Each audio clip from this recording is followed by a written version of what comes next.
Praise the Lord. 2 தீமோத்தேயு புஸ்தகம் 4ஆம் அதிகாரம் 3ஆம் வசனம்.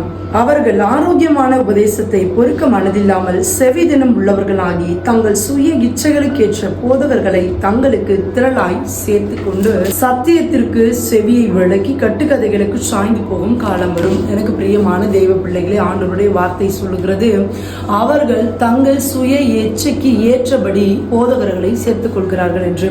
நாம் ரட்சிக்கப்பட்ட பிறகு சபையில சேர்த்துக் கொள்ளப்பட்டு நம்ம எந்த சபையில ரட்சிக்கப்பட்டோமோ அங்கே நம்மிடத்துல கிறிஸ்து உருவாக அந்த சபை பிரயாசப்படுகிறது.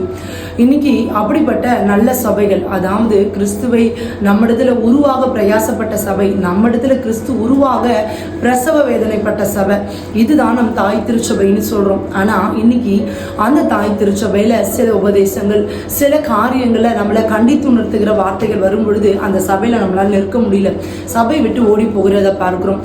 நிறைய பிள்ளைங்க இன்னைக்கு பண்ற காரியம் என்னன்னு கேட்டேன்னா, இன்னைக்கு சொந்த சபையில எந்த சபையில நாட்டப்பட்டார்களோ அந்த சபையில நிலைத்திருக்கிற அனுபவம் இல்லை.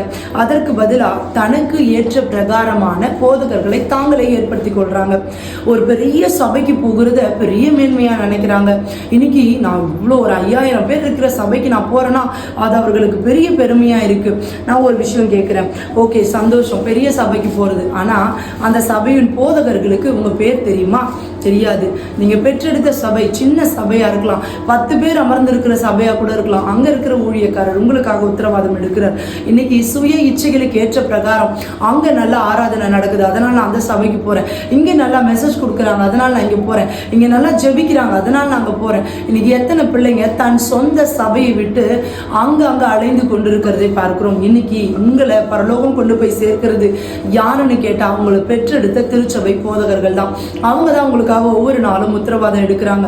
ஆனா இன்னைக்கு உத்தரவாதம் எடுக்கிற சபையை விட்டுட்டு இன்னைக்கு பேரே தெரியாத, நம்ம பேர் கூட அவங்களுக்கு தெரியாது, நம்ம எங்க இருந்து வரோம், நம்மளுடைய தனிப்பட்ட காரியம் என்ன எதுவும் தெரியாது. இன்னைக்கு நமக்குள்ள தனிப்பட்ட வாழ்க்கையில மனமாற்றம் இருக்கா? பாவத்தை விட்டு முழுசா வெளியில வந்த அனுபவம் இருக்கா? இன்னைக்கு ஆவிக்குரிய வளர்ச்சி இருக்கா? இன்னைக்கு இது எந்த அனுபவம் இல்லாம உங்க சபையை விட்டு நீங்க வேற இடத்துக்கு போயிட்டு இருந்தீங்கன்னா இன்னைக்கு இந்த வார்த்தை உங்களுக்காக தான். தயவு செய்து மனம் திரும்புங்க. ஏன்னா நீங்க பெரிய சபைக்கு போலாம், ஆனா உங்க ரட்சிப்பை நிறைவேற பிரயாசப்படுகிறது உங்க சொந்த சபை தான். போதகர்களையும் நம்ம துக்கப்படுத்தக்கூடாதுன்னு வசனம் சொல்லுகிறது. பாருங்க, நம்மளை நடத்துகிறவர்கள் நம்மை துக்கத்தோடு நடத்தக்கூடாதான். ஒரு மேய்ப்பன் கஷ்டப்பட்டு ஒரு பிரசவ வேதனைப்பட்டு ஒரு ஆத்மாவை பெற்றெடுத்த பிறகு அந்த ஆத்மா அந்த சபை விட்டு போகுதுன்னா அந்த மேய்ப்பனுக்கு அது எவ்வளவு வலி வேதனையை உண்டாக்கும் என்பதை நீங்கள் அறிந்து கொள்ளணும். அதனால உங்களை நாட்டி வைத்த சபையிலிருந்து கனி கொடுங்க. நமக்கு ஏற்ற போதகரை தயார் செய்து கொள்ளாதபடி தேவனுக்கு பயந்து நடப்போமாக. கர்த்தர் நம்மை ஆசீர்வதிப்பார். God bless you.